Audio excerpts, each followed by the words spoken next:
Kami di sini dari kelompok 5 yang beranggotakan saya sendiri, Rida Ramdhani dengan NIM 198222003 dan rekan saya Remilda Agustina dengan NIM 198221001.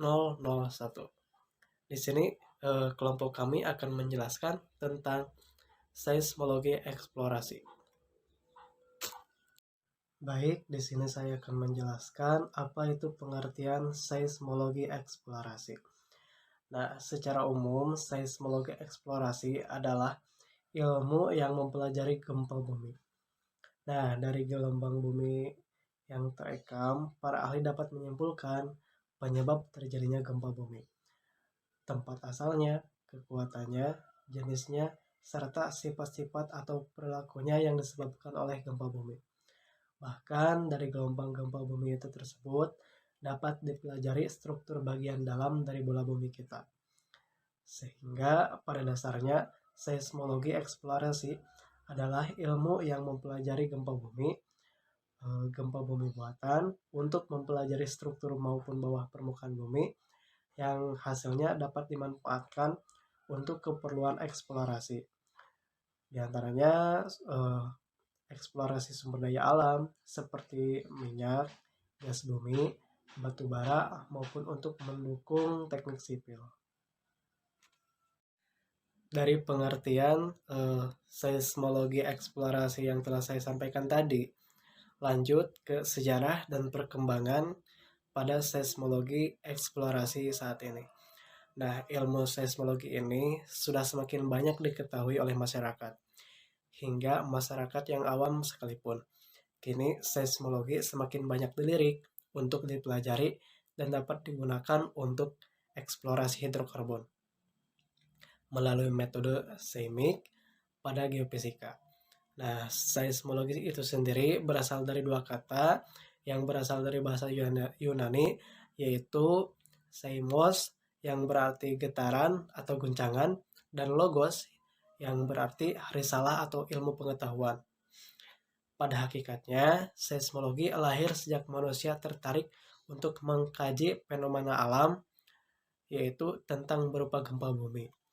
Dari rasa ketertarikan ini, mereka berusaha untuk mengungkap tentang mengapa, bagaimana, maupun untuk apa gempa bumi itu terjadi. Seiring dengan perkembangan peradaban ilmu, muncul kajian-kajian khusus tentang gempa bumi, seperti mekanisme terjadinya gempa bumi, dampak yang ditimbulkan oleh gempa bumi, perancangan alat perekam gempa bumi, dan deskripsi teoristik melalui pemodelan maupun pemanfaatan informasi yang diindikasikan oleh gempa bumi. Yang terakhir, seismologi telah berkembang tidak hanya mempelajari tentang gempa bumi semata, tetapi mengkaji tentang gelombang-gelombang yang dibangkitkan oleh gempa bumi atau gempa buatan, dan juga kajian-kajian tentang parameter-parameter yang dapat disimpulkan dari pelajaran gelombang-gelombang itu tersebut. Lanjut, di sini ada istilah dalam seismologi. Yang pertama ada hypocenter. Hypocenter adalah pusat gempa di dalam bumi, yang biasa juga disebut titik fokus gempa. Yang kedua ada epicenter. Epicenter ini adalah proyeksi hypocenter ke bidang permukaan bumi.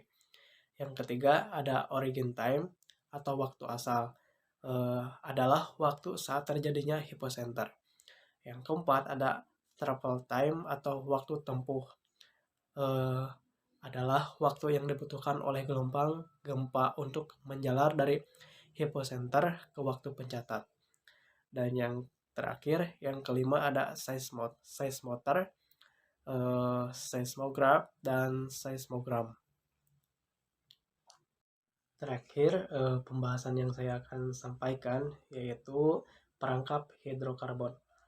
Nah, perangkap hidrokarbon adalah suatu lapisan kedap air yang membatasi gerakan migas, di mana migas yang masuk ke lapisan tersebut tidak dapat keluar sehingga sehingga terperangkap atau terjebak di dalamnya. Nah, perangkap hidrokarbon sendiri dibedakan menjadi 3, yaitu perangkap struktur, perangkap stratigrafi, dan perangkap kombinasi. Yang merupakan kombinasi dari perangkap struktur dengan perangkap stratigrafi. Perangkap struktur ini terdiri atas perangkap lipatan, perangkap patahan, dan perangkap kubah garam. Baik, untuk materi selanjutnya ada metode seismik yang akan disampaikan oleh saya, Remilda Agustina. Mungkin beberapa dari rekan-rekan masih ada yang agak asing dengan istilah metode seismik ini. Metode seismik itu apa sih? Metode seismik merupakan metode geofisika aktif yang digunakan untuk mengidentifikasi keadaan di bawah lapisan permukaan bumi. Pada prinsipnya, metode seismik ini memanfaatkan perambatan gelombang untuk mengetahui keadaan di bawah permukaan bumi. Nah, jadi di permukaan bumi gelombang sengaja diaktifkan atau dibuat dengan dalam bentuk ledakan atau mungkin dalam bentuk gempa buatan. Nah, gelombang tersebut diakibatkan oleh material elastik bumi sehingga ketika terjadi gelombang tersebut akan merambat ke dalam bumi dan membentuk sudut-sudut tertentu sehingga ada yang dibiaskan dan ada yang dipantulkan. Di permukaan bumi, gelombang seismik tersebut akan disambut atau diterima oleh stasiun penerima atau yang kita sebut dengan detektor atau bisa juga disebut dengan geofon. Nah, geofon ini dia disusun membentuk garis lurus dengan sumber ledakan atau sumber gelombang tadi, atau kita sebut membentuk garis lurus ini dengan profil lain. Nah, data dari waktu tempuh gelombang dengan jarak antara detektor dengan sumber ledakan atau sumber gelombang tadi akan direkam dan dicatat oleh seismogram untuk memperoleh data struktur geologi di bawah lapisan permukaan bumi. Berdasarkan perambatan gelombangnya, metode seismik ini dibagi menjadi 2. Ada seismik refraksi atau dibiaskan dan ada seismik refleksi atau dipantulkan.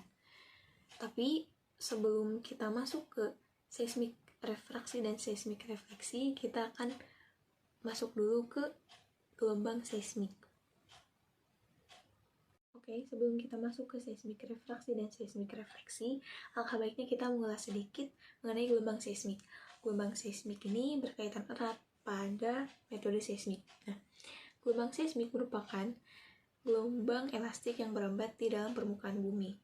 Berdasarkan lokasi perambatannya, gelombang seismik ini dibagi menjadi 2. Yang pertama ada body wave yang merupakan gelombang seismik yang merambat di dalam interior bumi. Kemudian yang kedua ada gelombang surface wave yang merupakan gelombang seismik yang bergerak di permukaan bumi. Body wave ini dibagi kembali menjadi 2 gelombang berdasarkan arah getarnya. Yang pertama ada gelombang P yang merupakan gelombang longitudinal. Fakta unik dari gelombang longitudinal di dalam seismologi, gelombang longitudinal ini merupakan gelombang yang memiliki kecepatan yang lebih tinggi atau lebih besar daripada gelombang yang lain. Karena gelombang longitudinal ini selalu sampai lebih dulu di detektor, sehingga gelombang longitudinal ini disebut dengan gelombang P atau primer, yaitu gelombang yang utama, karena dia selalu sampai lebih dulu ke detektor. Kemudian yang kedua ada gelombang S. Gelombang S ini merupakan gelombang transversal, yang mana arah getar dari partikelnya tegak lurus dengan arah rambatnya. Selain dari body wave, surface wave juga dibagi menjadi 2. Yang pertama ada Rayleigh wave, yang mana gerak partikel dari gelombang Rayleigh ini berada pada bidang vertikal. Kemudian yang kedua ada Love wave. Love wave ini merupakan gelombang yang bersifat dispersif. Kemudian juga dia bergantung pada frekuensi dan juga pada panjang gelombang. Nah, besarnya sudut datang atau I ini menentukan metode seismik yang digunakan. Apakah akan menggunakan metode seismik refraksi atau apakah akan menggunakan metode seismik refleksi, itu bergantung dari sudut datangnya gelombang, sudut datangnya gelombang. Nah, dalam gelombang seismik ini atau dalam metode seismik ini ada beberapa prinsip atau hukum yang diaplikasikan, yaitu ada hukum Snellius, hukum Fermat, dan hukum Huygens. Nah, sekarang kita akan lanjut ke metode seismik yang sudah saya sampaikan sebelumnya.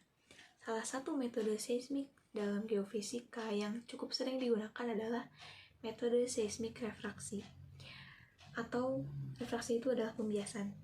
Nah, metode seismik refraksi, dia ini pada prinsipnya mengukur gelombang datang yang dipantulkan di sepanjang formasi geologi di bawah permukaan tanah ataupun batuan.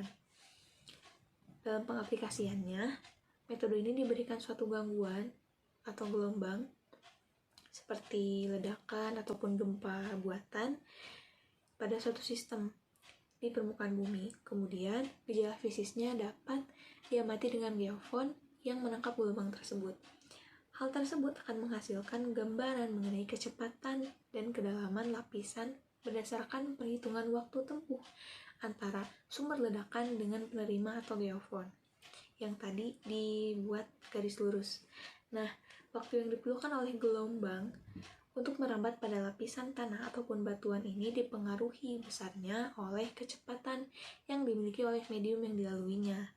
Seismik refraksi ini dianggap bisa lebih efektif untuk menentukan struktur geologi yang lebih dangkal. Nah, pada metode ini, gelombang yang terjadi setelah sinyal pertama atau first break diabaikan. Hal ini karena gelombang seismik refraksi merambat lebih cepat dibandingkan dengan gelombang lainnya, kecuali pada jarak yang lebih dekat tentu saja. Nah, sehingga waktu yang dibutuhkan adalah waktu pertama kali ketika gelombang diterima oleh setiap geofon. Kecepatan gelombang P lebih besar daripada kecepatan gelombang E seperti yang saya sampaikan sebelumnya dalam karakteristik gelombang seismik. Yang mana gelombang P ini merupakan gelombang longitudinal yang kecepatannya dalam seismologi ini lebih cepat daripada gelombang yang lainnya. Sehingga waktu tempuh atau waktu datang gelombang P inilah yang digunakan dalam metode seismik refraksi. Parameter jarak dan waktu penjalaran atau perambatan gelombang ini dihubungkan dengan cepat rambat gelombang dalam medium. Besarnya kecepatan rambat gelombang tersebut dikontrol oleh sekelompok konstanta fisis yang ada dalam material yang disebut dengan parameter elastisitas. Nah, gelombang dari metode seismik refraksi ini yang dapat diterima dan dicatat oleh detektor atau geofon hanyalah gelombang-gelombang yang merambat pada batas antar lapisan batuan. Hal ini hanya dapat terjadi jika sudut datang gelombang membentuk sudut kritis atau sudut tegak lurus di mana R sama dengan 90 derajat. Maka sin R adalah 1. Ya, sin 90 derajat kan 1. Ternyata, pernyataan ini sesuai dengan asumsi awal bahwa kecepatan lapisan di bawah interface lebih besar dibandingkan dengan kecepatan di atas interface. Gelombang seismik refraksi ini menerapkan prinsip Huygens yang menyatakan bahwa setiap titik pada muka gelombang akan menjadi sumber baru gelombang yang juga menyebar menjauhi titik sumber baru tersebut seperti permukaan bidang bola. Dengan menerapkan prinsip Huygens ini, pada interface gelombang ia akan kembali ke permukaan sehingga dapat diterima oleh penerima atau detektor yang ada di permukaan yang kita sebut dengan geofon tadi. Nah, tahap akhir dari metode seismik refraksi ini, dia membuat interpretasi hasil dari survei menjadi data bawah permukaan yang akurat. Jadi, data-data mengenai waktu, mengenai jarak dari kurva travel time dapat diterjemahkan atau diinterpretasikan menjadi suatu penampang statistik atau menjadi suatu penampang seismik yang menunjukkan keadaan atau kondisi di bawah lapisan permukaan bumi. Oke, selanjutnya ada metode seismik yang kedua, yaitu metode seismik refleksi. Metode seismik refleksi ini merupakan metode seismik yang memanfaatkan gelombang-gelombang pantulan yang dipantulkan oleh bidang batas antara dua lapisan batuan atau surge atau sumber dengan penerima atau geofon atau kita sebut dengan detektor tadi. Nah, rekaman waktu tempuh dari gelombang pantul untuk suatu lintasan ini setelah melalui pengolahan data akan memberikan gambaran mengenai kondisi di bawah permukaan bumi. Secara umum, metode seismik refleksi ini dibagi menjadi 3 bagian penting. Yang pertama ada akuisisi data seismik. Akuisisi data seismik ini merupakan kegiatan untuk memperoleh data dari lapangan survei. Kemudian yang kedua, pemrosesan data seismik yang yang mana pemrosesan ini menghasilkan penampang seismik atau penampang geologi yang mewakili daerah bawah permukaan bumi yang siap untuk diinterpretasikan. Yang ketiga, interpretasi data seismik, yaitu interpretasi data yang memperkirakan keadaan geologi di bawah permukaan dari hasil survei dan juga bisa memperkirakan material batuan di bawah permukaan. Selain itu, ada beberapa faktor yang sangat mempengaruhi kecepatan seismik, yaitu litologi, densitas batuan, porositas, tekanan, dan kedalaman. Metode seismik refleksi ini merupakan metode yang sering digunakan dalam eksplorasi minyak bumi dan gas, karena metode seismik refleksi ini memiliki resolusi yang cukup tinggi. Selain itu, seismik refleksi juga efektif untuk digunakan meneliti struktur geologi yang cukup dalam. Kalau tadi metode refraksi itu untuk lapisan yang agak dangkal.